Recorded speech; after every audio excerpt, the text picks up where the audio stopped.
Hello बच्चों, let's read this question. Assertion: during urine formation, the tubular cells secrete substances like H ion, potassium ion and ammonia into the filtrate. तो यहाँ पर assertion correct है. आप जब urine formation पढ़ते हैं तो आप देखते हैं ना, ये इंक्लूड करता है 3 steps और 3 processes. First is glomerular filtration. ठीक है. Second is selective reabsorption.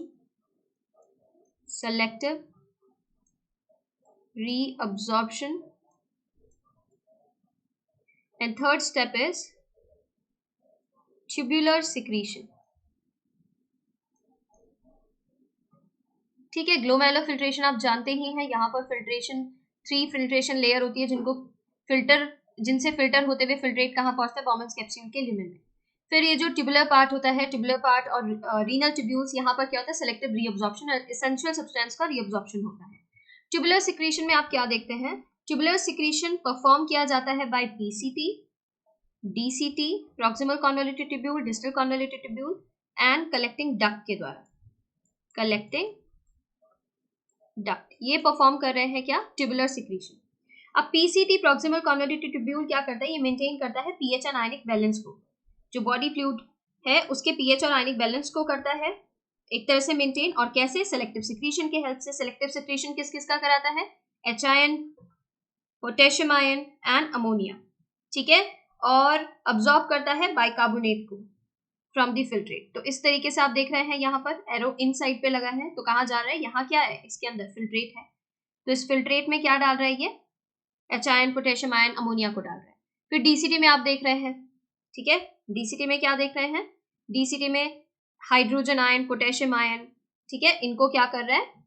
Filtrate के अंदर ऐड कर रहा है. ऐसा ही आप कलेक्टिंग डक्ट में भी देखते हैं. कलेक्टिंग डक्ट हेल्प करता है इन the maintenance of pH and ionic balance of the body, of the blood, body fluid. और आप कह सकते हैं यहाँ पर सिलेक्टिव सिक्रीशन किसका देखने के लिए मिलता है? H ion and potassium ion. ठीक है. इसी को हम कह रहे हैं ट्यूबुलर सिक्रीशन. तो during urine formation the tubular cell secrete substances. Tubular cell secrete करती है H ion, potassium ion, ammonia into the filtrate. ये असर्शन करेक्ट है. रीजन में कह रहे हैं tubular secretion helps in the maintenance of ionic and acid base balance of the body fluid. तो यहाँ पर ये करेक्ट है और करेक्टली बता भी रहा है. ये जो आप देख रहे हैं ट्यूबुलर सेल सिक्रीट कर रहे हैं एच आयन को, पोटेशियम आयन को, अमोनिया को. ठीक है. ये हो रहा है बट रीजन क्या है इसका? क्योंकि ये ट्यूबुलर सिक्रीशन हेल्प करता है मेंटेनेंस ऑफ आयनिक बैलेंस में और एसिड बेस बैलेंस में. ठीक है. बॉडी फ्लूइड के ionic balance, acid base balance में हेल्प कर रहा है इस तरीके से. तो असर्शन और रीजन करेक्ट है. रीजन करेक्टली एक्सप्लेन भी करे कि ऐसा क्यों हो रहा है, ऐसा करने से क्या फायदा है. आयनिक एंड एसिड बेस बैलेंस हो सकता है बॉडी में. तो देखिए यहाँ दिया है both assertion and reason are true and reason is the correct explanation of assertion. तो ये करेक्ट हो जाता है. ठीक है. ये आप जानते ही हैं. ये यहाँ पर जो कॉन्वोल्यूटेड ट्यूब्यूल दिखाई है ये क्या है? पीसीटी. ये कॉन्वोल्यूटेड ट्यूब्यूल है DCT.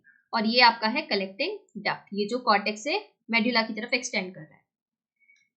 But reason is not correct explanation. तो ये आप एलिमिनेट कर देंगे. Assertion is true, reason is false, ये इनकरेक्ट है. बोथ आर फॉल्स, ये भी इनकरेक्ट है. करेक्ट ऑप्शन जो बन रहा है वो है ऑप्शन 1. इसके regarding information new NCERT page number 294 and 295 पर गिवन है. Thank you.